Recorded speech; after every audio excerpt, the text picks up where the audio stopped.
है आपको बताया जाएगा प्रकाश का अपवर्तन और इस अपवर्तन का सत्यापन किया जाएगा कांच के गुटके द्वारा। क्या किया जाएगा? कांच के गुटके द्वारा।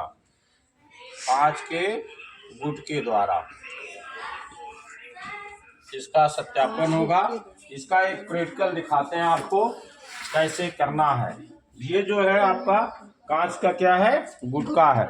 इसके लिए सामान आपको रिक्वायरमेंट है पेपर पिन, कांच का गुटका, स्केल और ये चादा, ठीक, पेंसिल, ये चीज रिक्वायरमेंट है।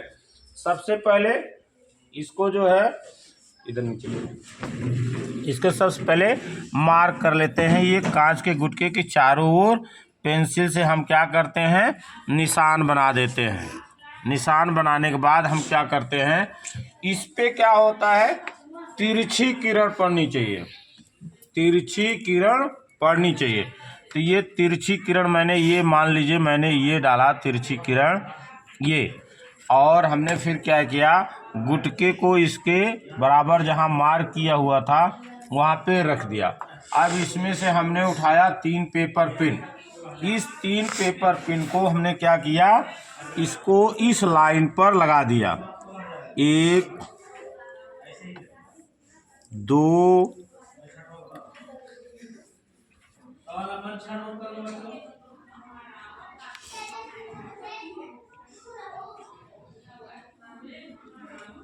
2 और ये 3।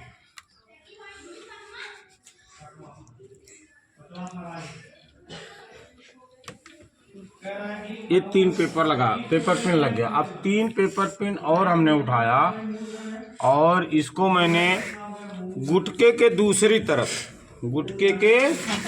तरफ हमने यहाँ से देखने के प्रयास करेंगे और इसी के सीध में तीनों क्या करेंगे? लगाएंगे। तो हमने देखा ये जो पिन इस शीशे में दिखाई दे रही है उसकी ये हिलो मत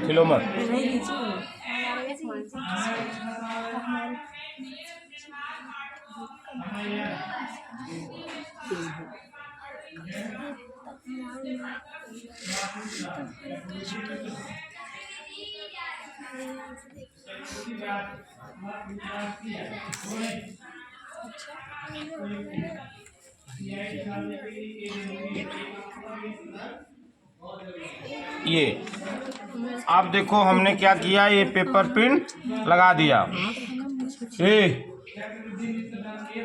पता चल रहा है? खुसर कर रहा है। जो पूछना मेरे से पूछो ना। ये 3 पेपर पिन लगाया।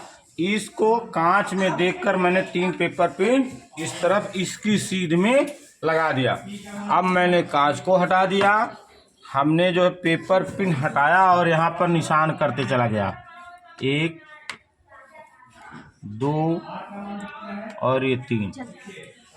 और इसको हमने क्या किया? इस जो इसका एज है यहाँ से लेकर के मैंने इस तीनों को ऐसे में लाइन खींच दिया और फिर ये तीनों पेपर पेन इसको भी निकाल के रख दिया। अब आ जाओ, ये चादे का उपयोग हो गया। अभिलंब, इस पे क्या डालना है? अभिलंब। इस बिंदु पर अभिलंब माने 90 अंश का कोण बनाना है। ये मैंने पकड़ा और इसको ये हमने 90 अंश का ये कोण इस पे डाला, यानी ये क्या हो गया? अभिलंब हो गया। ये अभिलंब हो गया। और इस पर भी एक अभिलंब हमने इस बिंदु पर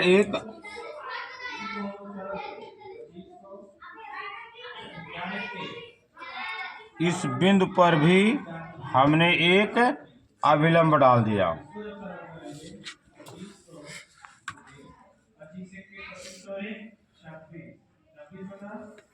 ये अभिलंब डाल दिया।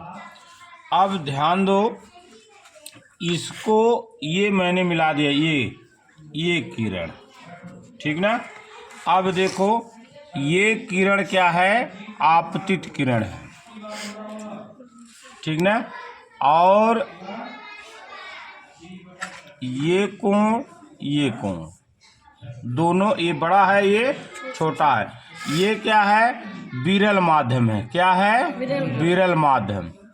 विरल माध्यम से किरण किस में आई? सघन माध्यम में। जब सघन माध्यम में आई तो ये क्या हुआ? ये अभिलंब की ओर झुक गई। रिजल्ट क्या हुआ? परिणाम क्या हुआ? अभिलंब की तरफ झुक गई। अभिलंब की तरफ झुक गई। ठीक ना? तो इससे ये हुआ कि जब कोई किरण विरल माध्यम से सघन माध्यम में आती है तो अभिलंब की ओर झुक जाती है। फिर यही किरण जो है अब आ गया, ये कौन सा? अब ये पार्ट खत्म हो गया। दूसरा पार्ट ये विरल माध्यम है, सघन माध्यम। ये क्या है? सघन माध्यम है। सघन माध्यम से क्या आ रहे हैं? विरल माध्यम में आ रहे हैं। किरण यही आ रही ना। ये किरण आई, जब इस तरफ आई, यहाँ बाहर निकली विरल माध्यम में, तो ये देखो ये अभिलंब है। ये अभिलंब से दूर हो गई। परिणाम क्या निकला? अभिलंब से दूर हो गई। अभिलंब से दूर हो गई। यही चीज है कि जब कोई किरण सघन माध्यम से विरल माध्यम में आती है तो वो क्या? अभिलंब से दूर हट जाती है। अब आप देखो कितना परावर्तन हुआ, कितना दोनों में डिफरेंट हुआ। ये किरण हमें सीधे कहाँ से आनी चाहिए थी? ये देखो यहाँ निकलनी चाहिए थी। अगर ये सीधे आती तो कहाँ निकलती? यहाँ निकलती।